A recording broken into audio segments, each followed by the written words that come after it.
Hello दोस्तों, कैसे हो? आशा करता हूँ आप सब बढ़िया होंगे। दोस्तों, आज मैं आपको एक ऐसी कहानी बताने वाला जिसको सुनकर आपके होश उड़ जाएंगे। और हाँ, ये वीडियो कमजोर दिल वालों के लिए नहीं है। मूवी का नाम आपको लास्ट में पता चलेगा। कहानी की शुरुआत में एक आदमी अपनी प्रेमिका को प्रपोज करने ही वाला था कि अचानक एक भयानक एक्सीडेंट हो गया। हालांकि उसकी और उसकी प्रेमिका की जान बच गई, लेकिन उसके बाद से ही कुछ अजीब घटनाएं होने लगी। एक्सीडेंट की आवाज सुनकर कई लोग वहाँ इकट्ठा हो गए। थोड़ी देर बाद लड़की ने देखा कि उसका प्रेमी अपनी सीट पर फंसा हुआ है। उसका पैर बुरी तरह से जख्मी है और कार का दरवाजा भी खुल नहीं रहा। घबराकर उसने मदद की गुहार लगाई, लेकिन कोई भी उसकी मदद के लिए आगे नहीं आया। तभी उसकी नजर भीड़ में एक अजीब नजर से देखती अपनी ही एक छात्रा पर पड़ी। तभी उसे याद आया, कुछ दिन पहले उस लड़की ने उससे कहा था, आपको जल्द ही अपने सबसे बड़े डर का सामना करना पड़ेगा। उस वक्त उसने इसे गंभीरता से नहीं लिया था। वह सोच ही रही थी कि वह लड़की अचानक भीड़ में गायब हो गई। तभी एक व्यक्ति ने कार का दरवाजा खोलकर उसे बाहर निकाला। जल्द ही एम्बुलेंस भी आ गई। लेकिन हैरानी की बात यह थी कि वे लोग उसके प्रेमी का हाल पूछने के बाद फुसफुसाने लगे। उसे कुछ अजीब तो लगा, लेकिन सोचने का समय नहीं था। थोड़ी देर बाद उन्होंने उसके प्रेमी को एम्बुलेंस में लिटा दिया। जब उसने उनके साथ जाने की कोशिश की तो उसे मना कर दिया गया। वह भीड़ की तरफ देखा तो एक व्यक्ति जो सिर्फ आधे चेहरे के साथ उसे देख रहा था। जब उसने दोबारा गौर से देखा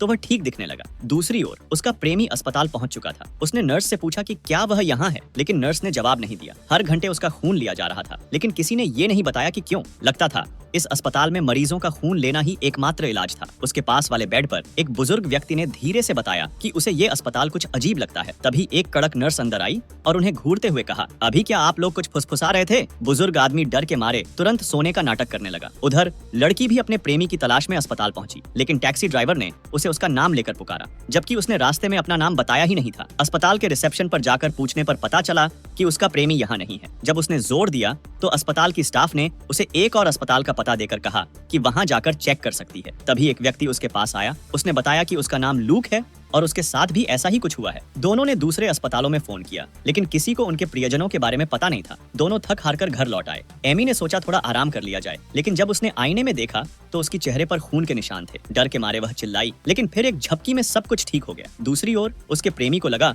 कि कुछ तो गड़बड़ है। अगले दिन जब वह उठा तो पास वाले बुजुर्ग व्यक्ति गायब था। नर्स ने कहा कि वह डिस्चार्ज हो गया है, लेकिन उसके चेहरे पर कुछ छिपाने का भाव था। तभी उसने नर्सों को कमरे में घुसकर मरीजों का खून लेकर एक अजीब प्रयोग करते देखा। उसने ये बात नर्स को बताई, लेकिन जब दरवाजा खुला तो वहाँ कुछ भी नहीं था। नर्स ने इसे उसकी दवा का असर बताया। उधर एमी अपने प्रेमी के बारे में पता लगाती रही, लेकिन किसी से कोई जानकारी नहीं मिली। तभी उसकी एक छात्रा के माता पिता का फोन आया, जिन्होंने उसे तुरंत मिलने के लिए बुलाया। जब वह उनके घर पहुंची तो उसने दीवार पर कई डरावनी तस्वीरें देखी। उस बच्ची ने उसे बताया कि उसका प्रेमी एक खतरनाक जगह पर है। यह सुनकर एमी का दिल दहल उठा। वह जानती थी कि उसे उस अस्पताल का नाम पहले भी कहीं सुना है। क्या सच में उसे अब अपने डर का सामना करना पड़ेगा? इस अस्पताल को लेकर एक और अफवाह थी कि वहाँ के डॉक्टर और नर्सें अपने यौवन को बनाए रखने के लिए मरीजों का खून चूसते हैं, लेकिन इस बात की कोई पुष्टि नहीं हुई थी, क्योंकि कुछ ही समय बाद अस्पताल में एक भयानक आग लग गई। लोगों ने इन दोनों घटनाओं को जोड़ते हुए इस जगह को अपशकुनी मान लिया। अगर आपको वीडियो अच्छा लग रहा होगा तो लाइक कर देना। फिर बूढ़ी औरत अभी अपनी बात पूरी भी नहीं कर पाई थी कि बाहर से अजीब सी हवा कमरे में आई। औरत ने बहाना बनाते हुए तुरंत वहां से निकल ली, एमी और उसके दोस्त को हैरानी में छोड़ते हुए।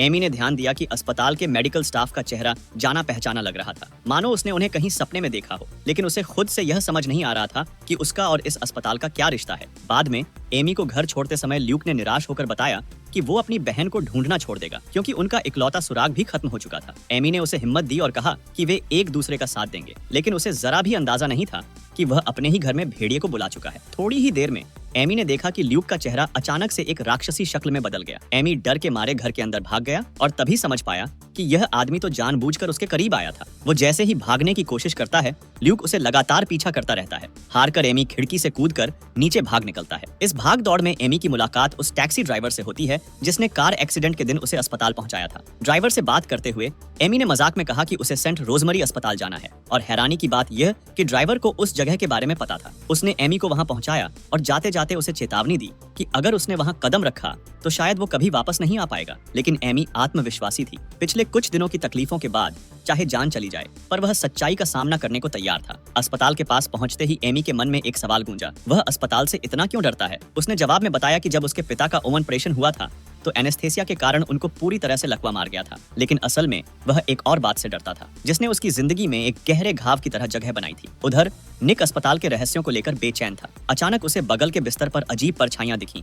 उसने टॉर्च जलाकर देखा तो वहाँ का दृश्य खतरनाक था। नर्सें जैसे किसी पेड़ की जड़ों को खा रही थीं। निक वहाँ से भागने लगा, पर चाहे वो किसी भी दिशा में भागता, हर बार उसी जगह पहुंच जाता। अस्पताल के डॉक्टर और नर्स उसके करीब आने लगे और निक बेबस होकर खुद को ऑपरेशन टेबल पर पाया, जहां उसका शरीर तो ठीक था पर हरकत करने में असमर्थ था। दूसरी ओर एमी ने अस्पताल के भीतर दाखिल होते ही कई राक्षस जैसे मरीज देखे जो पलक झपकते ही भयानक शक्ल में बदल जाते थे। एक कमरे से एक जाना पहचाना स्वर सुनकर वह उसके पास पहुंचा, जहां उसके पिता खड़े थे और उसे सुरक्षित जगह ले जाने का वादा कर रहे थे, लेकिन शर्त रखी कि वह निक को ढूंढना छोड़ दे। एमी ने मना कर दिया और इसी असमंजस में उसके पिता फिर से वही पुराने दुखी रूप में बदल गए और एमी को उसके बचपन के एक निर्णय के बारे में याद दिलाया, जिसमें उसने अपने पिता की जिंदगी का फैसला किया था। दर्द से तड़पते पिता ने उससे जीवन सपोर्ट सिस्टम हटाने की गुहार की थी और कम उम्र में एमी ने यह समझते हुए तार हटा दिया कि वह अपने पिता को मदद कर रहा है, जिससे उनका दम टूट गया था। यह निर्णय उसकी आत्मा पर एक ऐसा काला धब्बा बन गया था जिसे वो आज तक नहीं भुला पाया था। इस बीच निक ने अपनी चेतना को साबित करने के लिए अपनी उंगली हिलाकर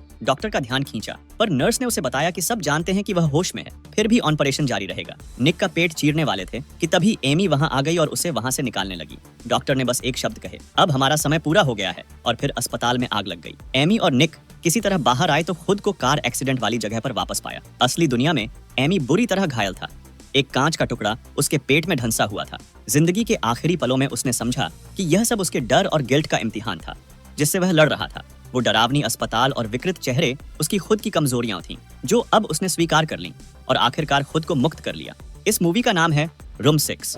अगर आपको वीडियो अच्छा लगा हो तो लाइक करके चैनल को सब्सक्राइब जरूर से कर देना। मिलते हैं दूसरे कहानी में।